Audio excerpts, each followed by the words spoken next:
Good morning, ladies and gentlemen. Welcome back to this business snippets.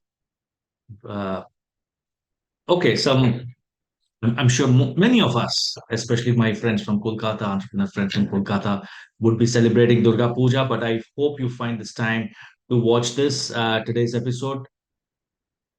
In the midst of all this festivity that is going on, we still have a business to run.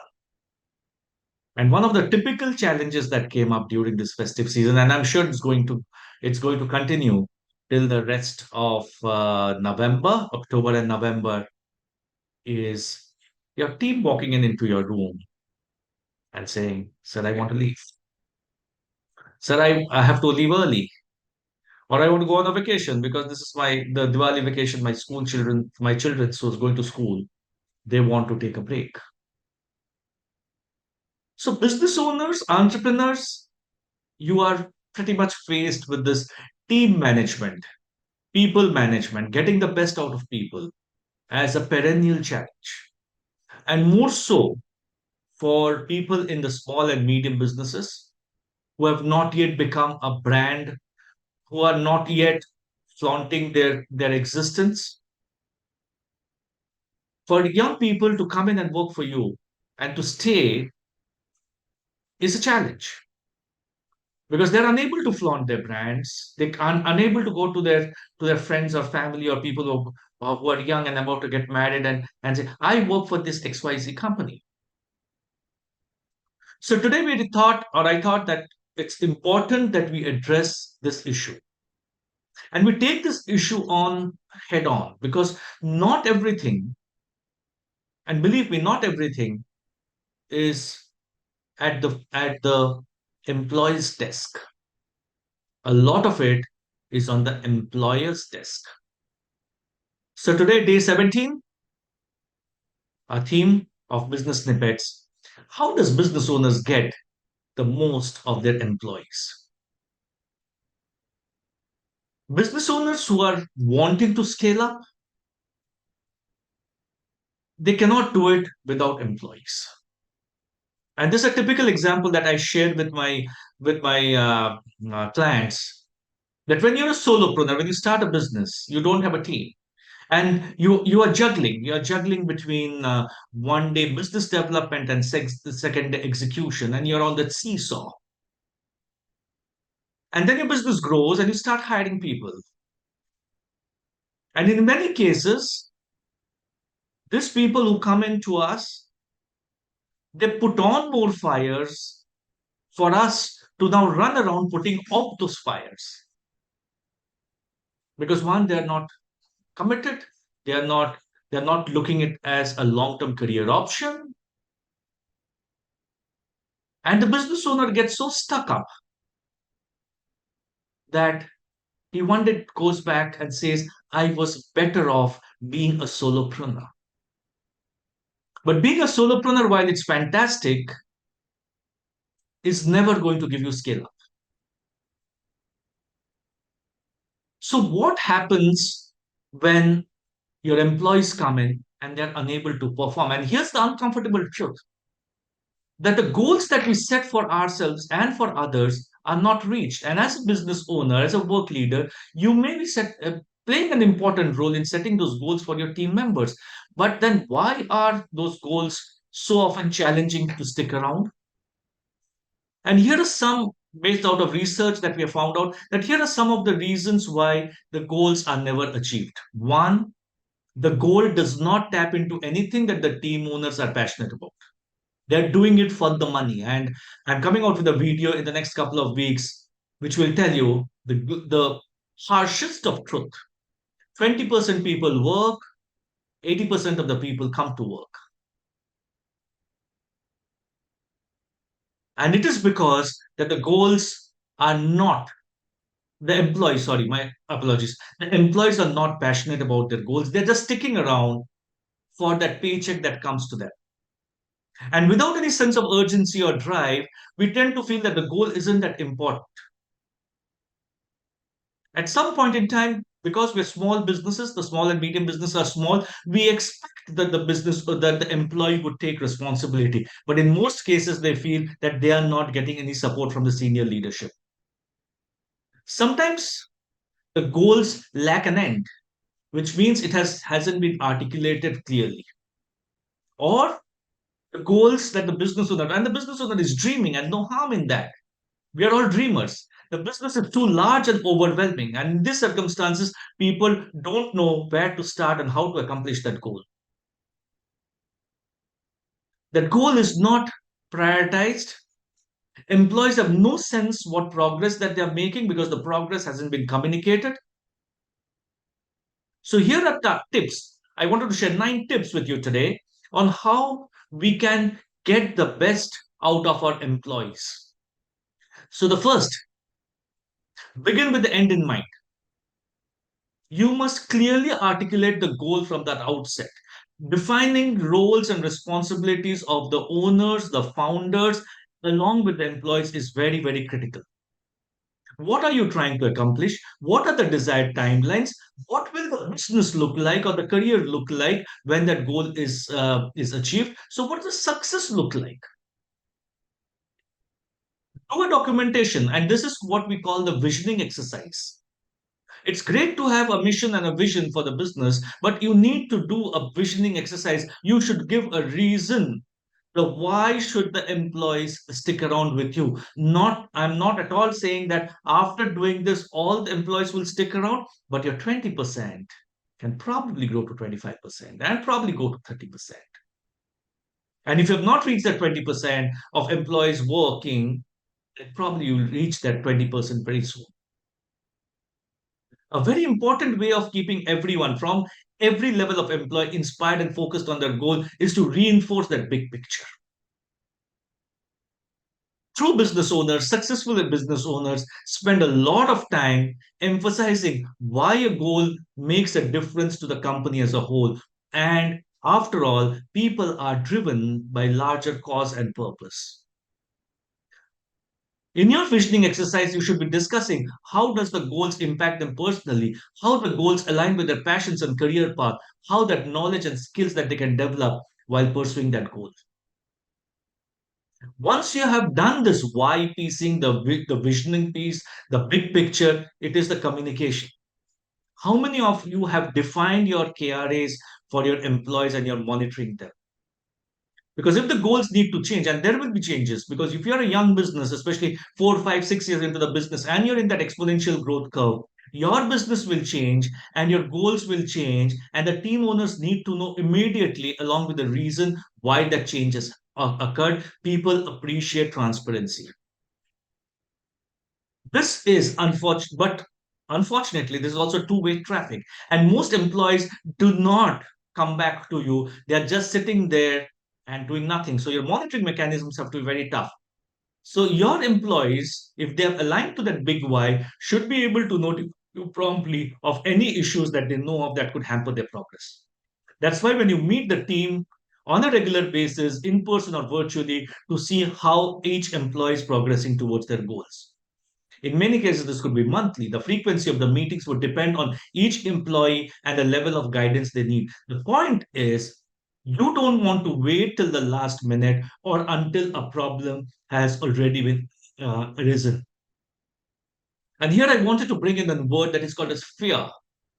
Do not retain an employee in your organization out of fear. You know very well that the person is not aligned.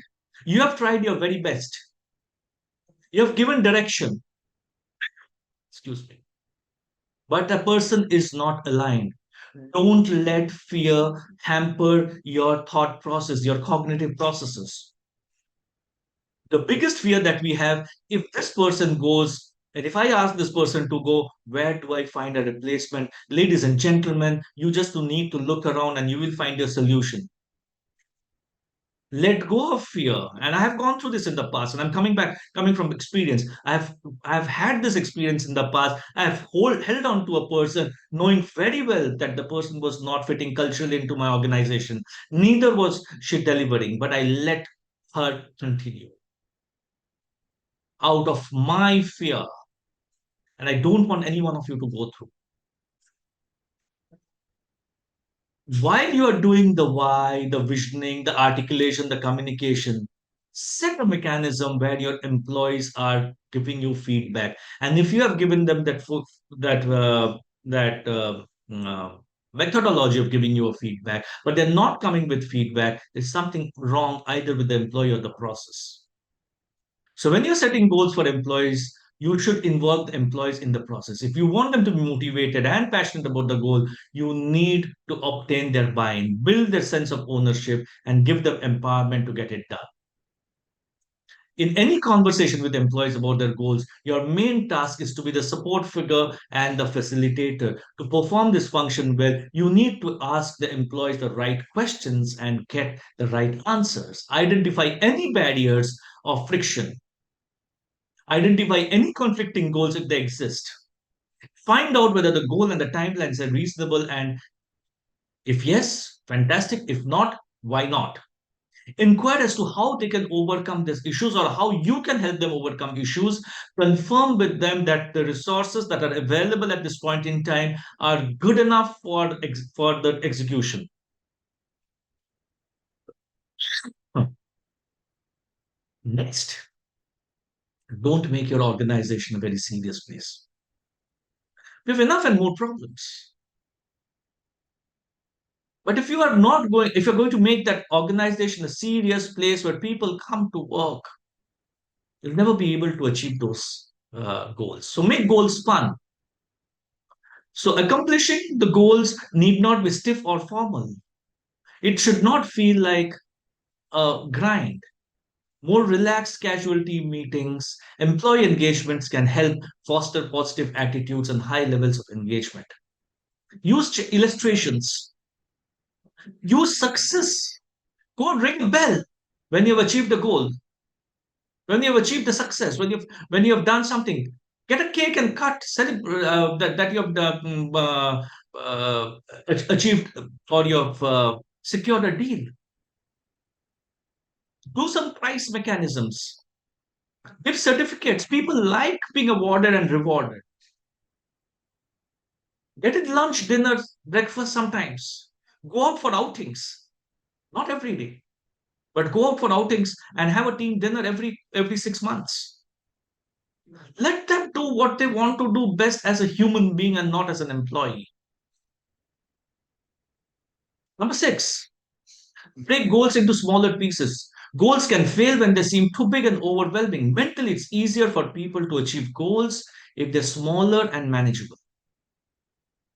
My business card, and the tagline that it says is life is led backwards and planned forward. Successful people take a goal and work backwards. For example, tell your employees to assess what their weekly and monthly goals are, not your yearly goals. And further, to reach those weekly or monthly goals, what is the daily routine that they should have? If you watch my video on are you a treadmill employer or a marathoner employer, you will relate to this because achieving goals is like a marathon. No one starts off saying that they're going to run 26 miles or 42 kilometers on day one. They would set goals. They would run 5 kilometers. They would run 10 kilometers in the next 6 months. And while achieving those 10 kilometers, they will figure out what are the challenges that they're facing. And one day it will come when you've achieved that 52 or 42 kilometers and you've made decent progress. And when you look behind, you will realize that there is a lot of fuel that is still within you to achieve another 42 kilometers. If you do this, and keep the employee as one of your key stakeholders. We always keep our clients as one of our key stakeholders. To keep the employees as a stakeholder, give them a reason to work for you, do a strong monitoring mechanism, set goals, and even after that they don't align with yourself, you need to let go of that fear and ask them to go. But first, our role as an employer is to help a person become successful. Give it time, 3 months, 4 months, 6 months. And you will realize by the end of the 3, 4, 6 months that whether this can move in a particular direction which is aligned to your vision or whether you need to part. But without investing that 6 months, don't come and tell us or don't come and tell anybody that your employee is not a successful person. For many employees, goals are cast aside or ignored, either out of frustration, busyness, lack of interest, feelings of intimidation, or being overwhelmed. But it doesn't have to be this way. When you inspire your employees to reach their goals and provide the right training, support, and motivation, your employees will set up for success and your business will thrive. The best bosses know how to motivate employees to be exceptional contributors to your bottom line, not your top line. But they also know how to train them for the next level of their careers. They know when their employees are ready to be promoted or given a new challenge, or when it is time for them to move on. Helping your employees reach their potential, mentoring them for the larger roles in your organization and beyond. Prepare them for the opportunities in the field, forge and maintain channels, keep them to date with your industry, become active in the professional associations, encouraging employees to do so as well. Mentoring employees, coaching employees should be your primary responsibility. It is beyond your own immediate needs, which would pay off in the forthcoming years. Because even if somebody leaves you and starts a successful business himself or herself, it is all because of the mentoring, the coaching, the training, the goal setting that you have done for your employees. Never forget that your employees are working for you to help fulfill their personal goals, not yours. And if you give them that vision that they can fulfill their personal goals by working for you, your personal vision will always be fulfilled. Thank you so much, ladies and gentlemen, for being with us. It is time for us to take a break. We have been on this with 4 sessions, and next Monday, 30th of October, after the 18th episode, we are going to take a break. We will be available for calls, we'll be available for one-to-ones, we'll be available to answer your questions. But we are going to take a break on our Facebook Live. But I can assure you that we will be back again with a new series in the new year. Till then, if you have any questions that you want me to address next week, same place, same time, write to us. If you want any topics that you would want me to address, write to us. If you want to set up any meetings, write to us.